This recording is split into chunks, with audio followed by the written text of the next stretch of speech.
O ministro Tarcísio de Freitas, que agora é governador de São Paulo, ele nunca escondeu, e disse isso aqui na Band News FM, numa entrevista, que ele não era muito favorável a essa visão de que, ó, vamos limitar o Santos Dumont, vamos limitar um pouco a operação do Santos Dumont para poder mandar mais voos para o Galeão e reforçar o Galeão, etc., para uma operação um pouco mais ampla e também com mais passageiros. Ele disse abertamente aqui que ele não concordava com isso.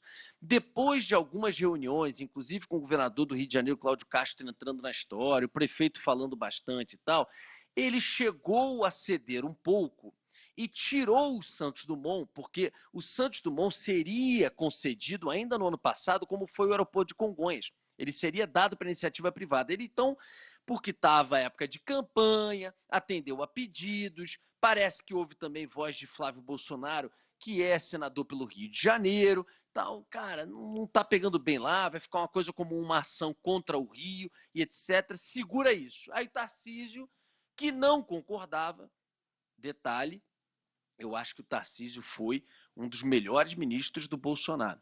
Tudo bem que, assim, comparado com alguns que passaram por lá, não era tão difícil você ser bom, como Abraham Weintraub, por exemplo, e aquele Pazuello na saúde. Mas a verdade é que ele foi, para mim, um excelente ministro, como a Tereza Cristina na agricultura, etc. Mas ele fez muita coisa boa em concessão, andou com o marco do saneamento, concessão de ferrovias, retomou algumas obras, enfim. Não é à toa que ele ganhou isso e levou o estado de São Paulo com uma boa diferença, levando o maior estado da federação.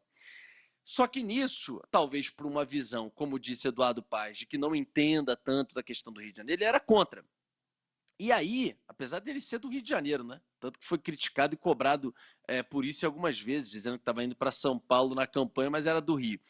Mas a verdade é que ele depois cedeu e empurrou, falou, então vamos deixar a concessão do Santos Dumont para frente, e como a concessionária de Singapura vai devolver, faz as duas juntas, talvez para a mesma empresa. Empurrou a discussão, empurrou com a barriga para o próximo governo, que talvez ele imaginasse que fosse o próprio governo Bolsonaro e etc. àquela altura.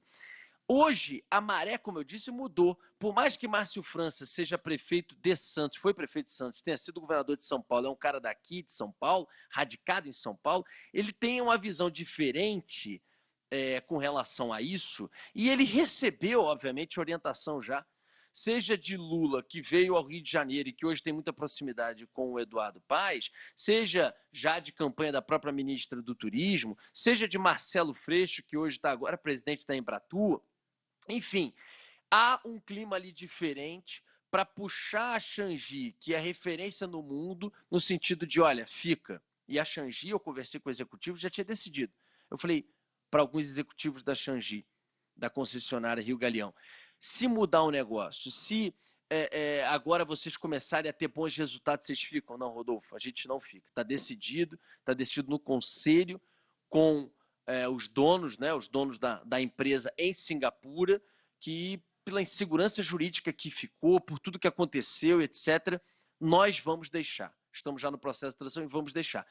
O que parece que muda agora, e aí a maré mudando, acho que a chance e a possibilidade deles ficarem é outra, é porque o governo está, inclusive, aceitando rediscutir a questão do pagamento da outorga, está dizendo que aceita sentar e discutir um monte de coisa, que vai realmente repensar na forma de operação do Santos Dumont. Então, muda um governo e muda um quadro integralmente. Então, realmente, isso pode fazer com que a maré também mude ali e que a concessionária fique.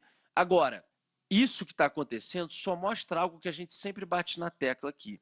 O quanto que é muito ruim para um país, seja para o lado A ou para o lado B, de essa coisa o tempo inteiro, com mudanças de governo, de mudanças de negociação, a tal da insegurança jurídica. Porque se você não tem as regras do jogo bem colocadas e que sejam cumpridas, uma hora a coisa está assim, e aí o cara olha de fora e fala, vamos embora. Aí o outro entra com outra cabeça, e cada uma hora dita as regras de uma forma, ou muda as regras conforme quer, com as suas alegações, e afasta, é óbvio que afasta o investidor, muitas vezes renomado internacionalmente, como é esse caso, por exemplo.